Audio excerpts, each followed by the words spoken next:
Meus queridos alunos, estamos de volta após breve intervalo e estou preocupado, porque nós ainda estamos nesse primeiro slide, Charles. Vai dar rolo, vai dar problema para mim aí, pode colocar na tela. Definitivamente, talvez possa não voltar para a segunda aula de processo penal desse curso, porque eu estou há 1 hora e ainda não saí do primeiro slide. Porque até agora eu falei que o inquérito é um procedimento administrativo preparatório, eu falei que ele tem caráter inquisitorial e falei que ele é presidido pelo delegado de polícia. Falamos aí sobre as diversas funções de polícia judiciária e também os poderes que são atribuídos ao delegado de polícia. Vamos em frente. E aí, pessoal, a gente precisa ver também que o inquérito ele tem o objetivo de identificar fontes de prova e coletar elementos de informação quanto à autoria e quanto à materialidade. Só que aí vem um problema. Renato, o que é fonte de prova? O que é elemento de informação? Na verdade, pessoal, isso acaba se confundindo com a própria finalidade do inquérito policial, que é o item de número 3 colocado aí na tela para vocês. As finalidades básicas de todo e qualquer inquérito são essas. Primeiro, identificar fontes de prova e, segundo, coletar elementos de informação. Agora, cuidado, pessoal, para usar a terminologia correta. O que é uma fonte de provas? Você anota isso aí, não sabe dizer. E a gente vai prezar por uma terminologia muito correta, pessoal. Porque amanhã, na hora da prova, o examinador fica atento a isso. O que é fonte de prova? Vamos lá? Conceito importante que você deve anotar no seu material e que está no material de apoio aí de vocês. Fontes de provas são todas as pessoas ou coisas que têm algum conhecimento sobre o fato delituoso. Essas fontes de provas são anteriores ao processo e têm existência independente do processo. Isso é fonte de prova. O conceito não ajuda muito a compreender. Ajuda mesmo se eu trouxer um exemplo para vocês. Pessoal, fonte de prova são pessoas, são coisas que podem nos trazer algum conhecimento sobre o fato delituoso. Então, vou te dar um exemplo. Um homicídio foi praticado aí no centro de Belo Horizonte. Qual é o seu primeiro objetivo como delegado? Comparecer ao local e procurar as fontes de prova. O que pode ser uma fonte de prova num homicídio? Uma pessoa. Pode ser que alguém tenha presenciado o delito. Vamos imaginar que um morador estava lá do alto do prédio e conseguiu avistar o criminoso. Essa pessoa é uma fonte de prova. Pode ser que no local houvesse uma câmera de vigilância. Essa câmera de vigilância também é uma fonte de prova. Pode ser que no local tenha sido deixada a arma do crime. Ela é uma fonte de prova.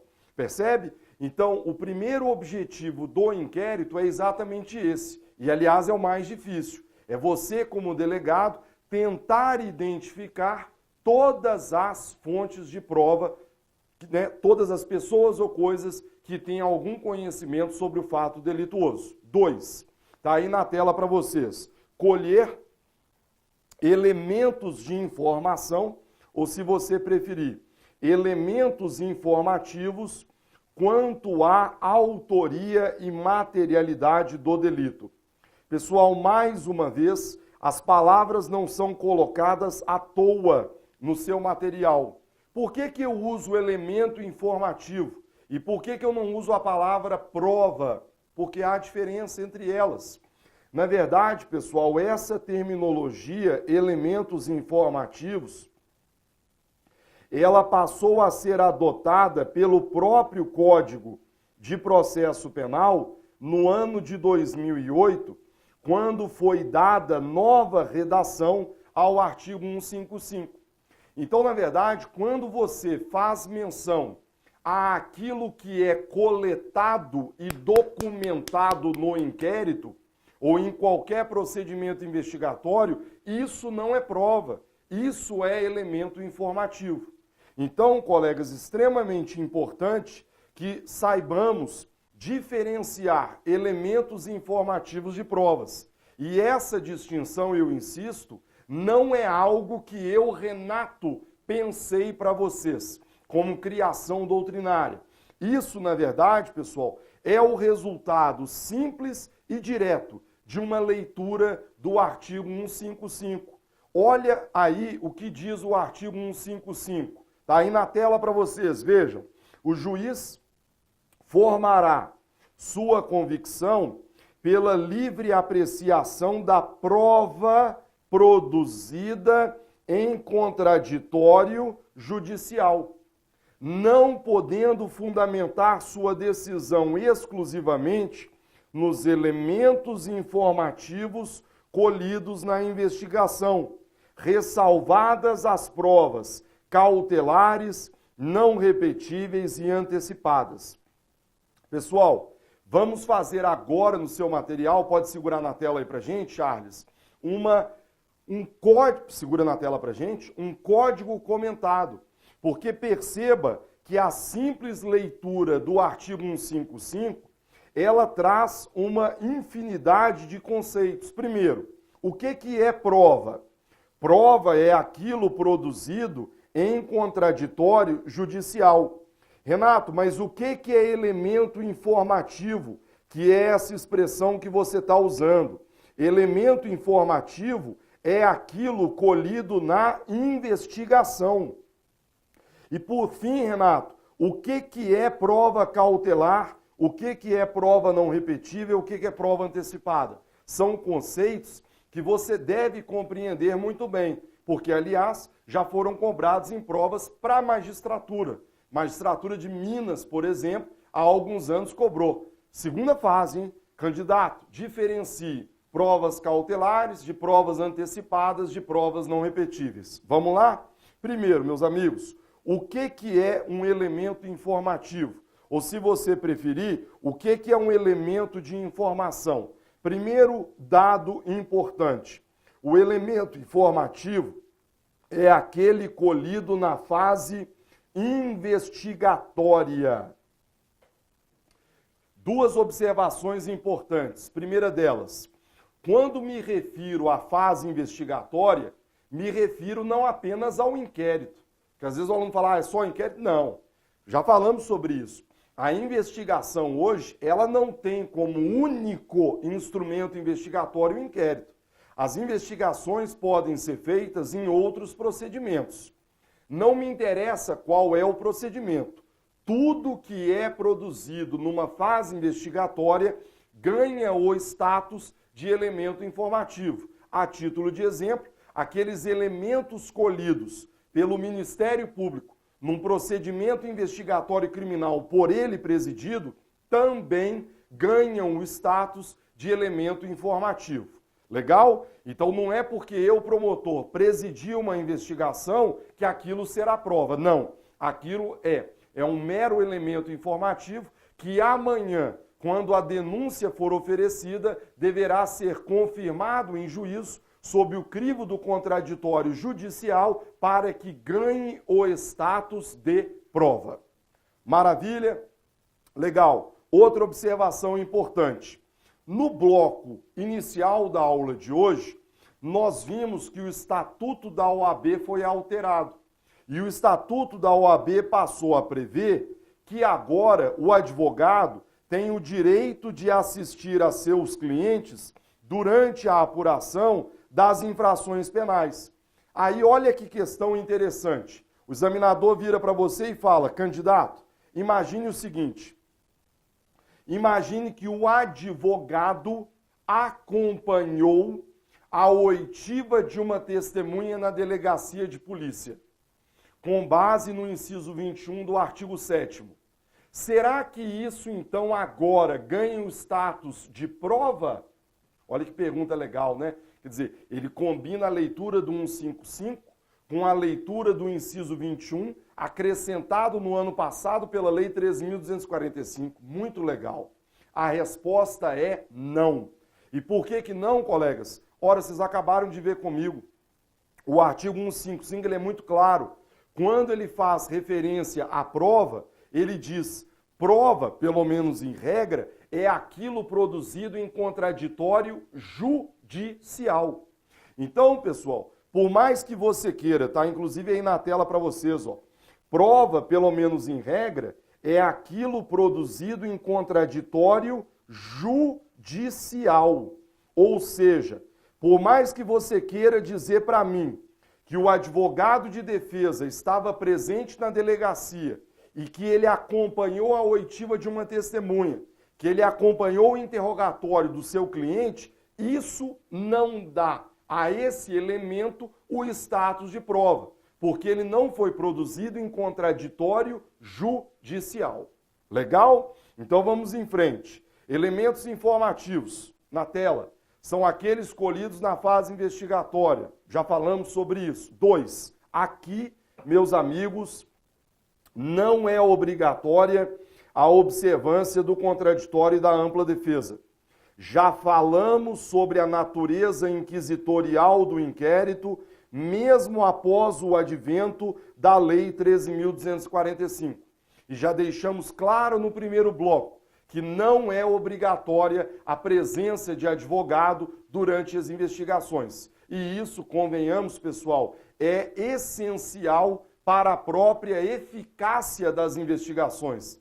Imagine você, para ser muito sincero, num caso de tráfico de drogas, em que eu estou tentando localizar a droga, se todas as testemunhas policiais fossem ouvidas na presença do advogado, é um negócio meio inusitado. Quer dizer, eu estou querendo saber onde está a droga, aí eu mando chamar o Charles.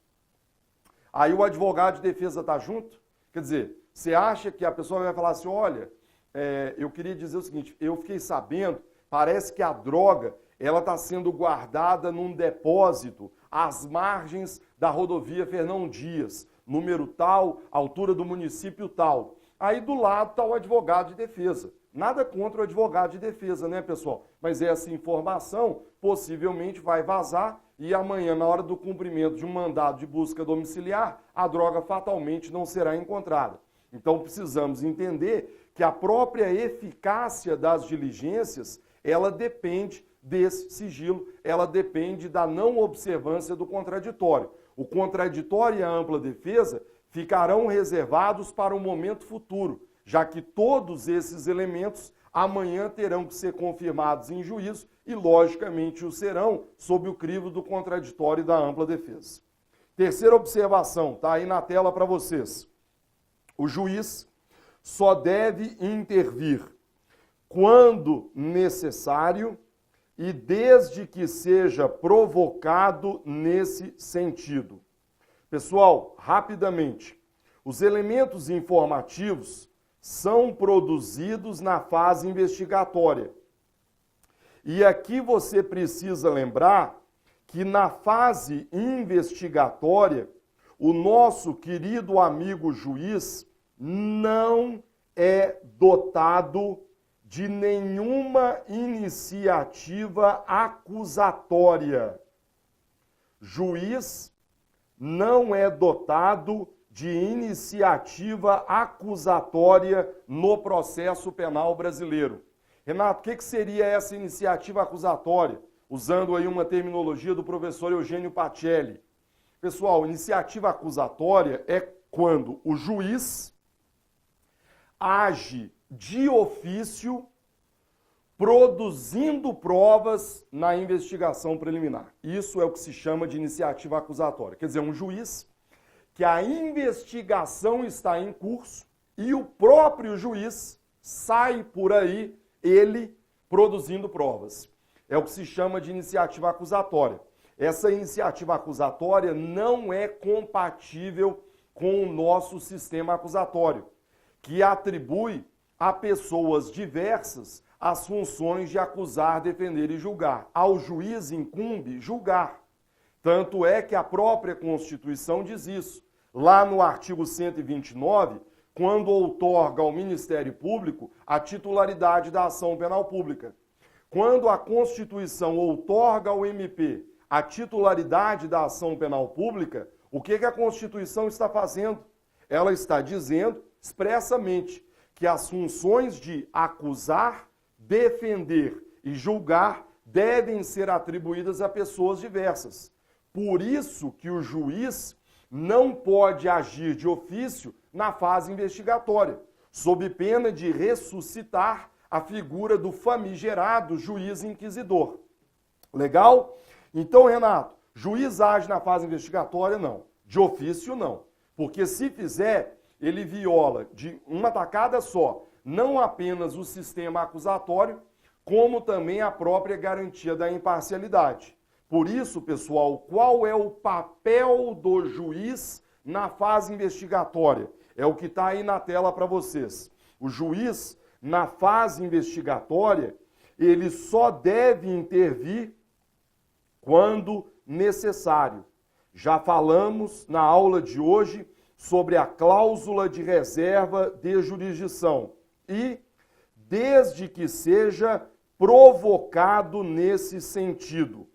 Portanto, meus amigos, lembrem-se, na fase investigatória, o juiz não é dotado de iniciativa acusatória. Por isso, para que ele possa agir, ele deve ser provocado. Não pode agir de ofício. Legal? Então, por exemplo, eu, promotor, estou investigando. O Charles, delegado, está investigando. O Charles está precisando de um mandado de busca domiciliar. Para isso eu preciso do juiz. Vamos provocá-lo. Eu, promotor, estou investigando um tráfico de pessoas. Estou precisando das informações das estações radiobase. Lembra? Preciso do juiz, artigo 13b do CPP. Eu vou pedir. É assim. O que o juiz não pode é agir de ofício na fase investigatória, porque se o fizer, viola o sistema acusatório, viola a garantia da imparcialidade. Caminhamos? Próximo item, Charles, finalidade. Colegas, quais são as finalidades dos elementos informativos? Duas. Primeiro, são úteis para a decretação de medidas cautelares. Pessoal, ainda não é hora de falarmos sobre as medidas cautelares. Nós vamos falar sobre elas na nona e na 10ª aula desse curso. Agora, você bem sabe que para decretar medidas cautelares, 2 pressupostos são necessários. Periculum in mora, que aqui chamamos de periculum libertatis, e fumus boni iuris, que aqui chamamos de quê? De fumus comissi delicti. Então, pessoal, uma das finalidades dos elementos informativos é exatamente essa. Ou seja, amanhã, na hora de decretar uma medida cautelar, o juiz precisa de um mínimo de certeza quanto à autoria e materialidade, né? A lei sempre fala, por exemplo, prisão preventiva. A lei fala prova do crime e indícios de autoria. Aí, então, uma primeira importância dos elementos informativos. Na hora de decretar uma prisão temporária, um sequestro, uma interceptação, o juiz precisa de um mínimo de elementos quanto à autoria e materialidade. Elementos esses que são exatamente os elementos informativos geralmente produzidos aí na fase investigatória. Legal? 2. Segunda finalidade dos elementos informativos, estão aí na tela, auxiliar na formação da opinio delicti. Pessoal, palavra em latim, quando for exibida para vocês, é porque é importante e é usada como tal. Eu não fico usando latim porque gosto ou porque falo latim, porque também não falo latim, não escrevo, nada disso. Na verdade, quando uso latim, é porque é um termo comum no processo penal. O que é opinio delicti? Opinio delicti nada mais é do que a convicção do titular da ação penal. Então, qual é a finalidade dos elementos informativos? Ora, Os elementos informativos coletados no procedimento investigatório são úteis porque eles serão levados às mãos do titular da ação penal e serão úteis para a formação de sua convicção. Então, pessoal, só para te dar um exemplo, imagine você comigo que o nosso manual aqui está sempre aqui comigo, né, Charles? Eu deixo ele escondido, o aluno não vê, mas ele está sempre aqui escondidinho, lógico, para a gente poder trabalhar de maneira serena durante as aulas. Mas imaginem vocês que o nosso manual é um inquérito. Quando o inquérito é concluído, crime de ação penal pública, ele vai chegar às mãos do Ministério Público. Ora, qual é o objetivo dos elementos aqui? Eu faço a leitura dos elementos e, a partir daí, eu vou formar a minha convicção, opinio delicti.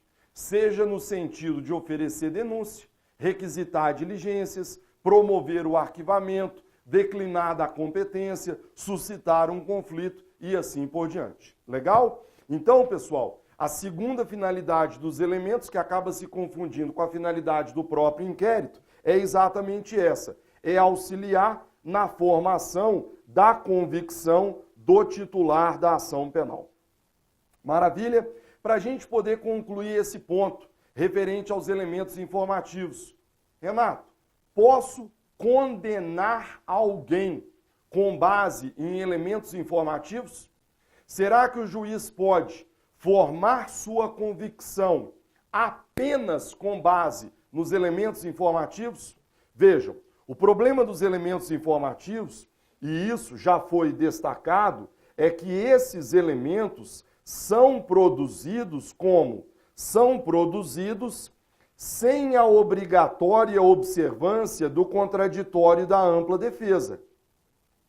Ora, pudesse alguém ser condenado apenas com base nos elementos, o que é que nós teríamos? Teríamos, então, um decreto condenatório com base em elementos informativos que são produzidos sem contraditório e sem ampla defesa. Leia-se, haveria, então, uma violação ao artigo 5º, inciso 55 da Constituição, que exige o contraditório e a ampla defesa durante o processo judicial. Por isso mesmo, pessoal, que o artigo 155, ele é muito claro ao tratar do assunto. Veja o que ele nos diz. Ele diz o seguinte, abre aspas, o juiz formará sua convicção pela livre apreciação da prova produzida em contraditório, não podendo fundamentar sua decisão exclusivamente nos elementos informativos colhidos na investigação, ressalvadas provas cautelares, não repetíveis e antecipadas. Colegas, de fundamental importância que você compreenda bem, segura na tela para a gente, meu querido Charles, o advérbio exclusivamente. Por quê? Esse advérbio aí colocado, pessoal, demonstra o quê? Demonstra que você não pode, como juiz, usar apenas os elementos informativos. Com base exclusivamente neles, não pode. No entanto, também demonstra que você não pode desprezá-los. Quer dizer, o que a lei diz é que o juiz não pode formar sua convicção exclusivamente com base nos elementos. Porém, pode usá-los de maneira subsidiária. Então, pessoal, tome cuidado com esse advérbio e compreendam no seguinte sentido, tá aí na tela para vocês. Qual é o significado do exclusivamente aí no artigo 155 do CPP? Tá aí na tela para vocês. Elementos informativos isoladamente considerados não podem fundamentar uma sentença. Porém, tais elementos não devem ser desprezados, porque eles podem se somar à prova produzida em juízo para auxiliar na formação da convicção do magistrado. E é o que acontece na grande maioria dos casos, né, pessoal? O juiz condena com base na prova produzida em juízo. Mas, ponto aqui, ponto ali, ele se vale dos elementos colhidos no inquérito. Para o aluno que nunca manuseou os autos de um processo criminal, pessoal, na maioria dos casos, o que você tem? Aqui, nas 100 primeiras páginas, você tem um inquérito. E depois vem o processo judicial. A denúncia ficando aqui no começo, quando oferecida. Alguns estados, alguns tribunais, hoje, estão mandando formar autos separados. Então, você vai ter os autos do inquérito e os autos do processo judicial. Só que sempre tramitando juntos. Só para você entender a relevância disso, quando tramitava o projeto de lei que alterou o 155, a ideia dos autores do projeto é que quando a denúncia fosse oferecida, que os autos do inquérito fossem suprimidos, permanecendo apenas provas periciais. Isso não passou e não passará jamais, exatamente porque é muito comum que os elementos colhidos no inquérito sejam usados de maneira subsidiária pelo juiz para formar seu convencimento. Quem atua no dia a dia sabe disso, pessoal. Os elementos do inquérito costumam ser muito mais robustos que a prova produzida em juízo. Por dois motivos, né, pessoal? Mas principalmente porque os elementos são colhidos de maneira mais rápida, né? A investigação preliminar, ela está mais próxima do fato delituoso e isso contribui muito para o conjunto probatório ser mais coeso e mais coerente. Legal? Para a gente poder concluir esse tópico, está aí na tela para vocês a jurisprudência do Supremo confirmando o que eu acabei de dizer. Vejam, padece de falta de justa causa a condenação que se funda exclusivamente em elementos informativos do inquérito policial, garantia do contraditório. Maravilha? Já explicamos o que são elementos informativos. Então agora, pessoal, precisamos explicar o que é a prova. Então vamos lá. Quadrinho na tela para vocês. Prova. A prova, pessoal, em regra, ela é produzida na fase judicial. Então, colegas, aqui o primeiro ponto importante. Enquanto os elementos informativos são colhidos numa fase investigatória, a prova é colhida na fase judicial. O 155 diz isso, né? O juiz formará a sua convicção com base na prova produzida em contraditório judicial. Agora vejam, para toda regra existe uma exceção. Eu disse que, em regra, ela é produzida na fase judicial. Por que eu digo em regra?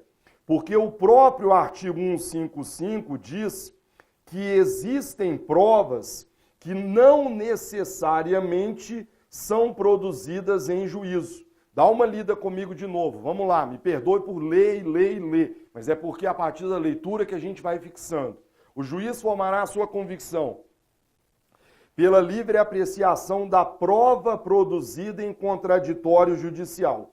Quer dizer, o dispositivo deixa claro, Charles, que a prova é em juízo. Só que continue lendo comigo.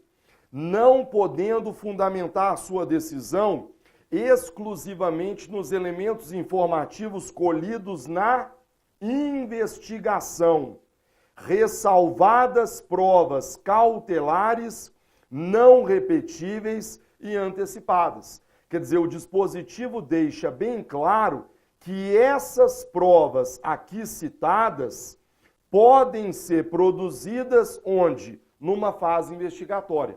Então, meus amigos, em regra, prova é aquilo que é produzido onde? Em juízo, em contraditório judicial. Mas cuidado com essas três provas, porque elas também podem ser produzidas onde? Na fase investigatória. Agora, Renato, o que é prova cautelar? O que é prova não repetível? O que é prova antecipada? Conceitos na tela. Vamos lá. Aliás, prova da magistratura de Minas. Cobrou exatamente isso na segunda fase. Charles, primeiro conceito importante, provas cautelares. Provas cautelares, pessoal, são aquelas em que há um risco de desaparecimento do objeto da prova em razão do decurso do tempo.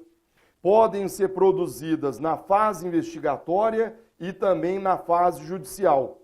Se eu estou falando de prova cautelar, eu estou falando de um poder que geralmente é atribuído ao juiz. Por isso que acho interessante que vocês digam que essas provas cautelares dependem de autorização judicial. E, Renato, como é que o contraditório é exercido em relação a elas? Depois. O contraditório é exercido de maneira diferida. É um contraditório postergado. É um contraditório sobre a prova. Ou seja, a prova é produzida antes e o contraditório é exercido depois. O melhor exemplo, colegas, interceptação telefônica. É um ótimo exemplo de uma prova cautelar, que na verdade seria um meio de obtenção de prova cautelar. Por quê? Ora, primeiro, a interceptação telefônica pode ser produzida na fase investigatória e na fase judicial. A interceptação telefônica depende de autorização judicial. E como é que se exerce o contraditório? Depois. Ou seja, você não ficará sabendo que há uma interceptação telefônica em andamento. Ficará sabendo dela, pelo menos é o que se espera, depois, quando for concluída. Porque aí eu vou juntar aos autos um laudo de degravação, vou juntar aos autos a mídia. E aí, nesse momento, você, investigado, poderá exercer o contraditório quanto a isso. Então aí, pessoal, um ótimo exemplo de prova cautelar. Segundo conceito importante, está aí na tela para vocês, provas não repetíveis. O que é uma prova não repetível? O nome já diz tudo, né? É uma prova que, uma vez produzida, não tem como ser novamente coletada, em razão do desaparecimento da fonte probatória.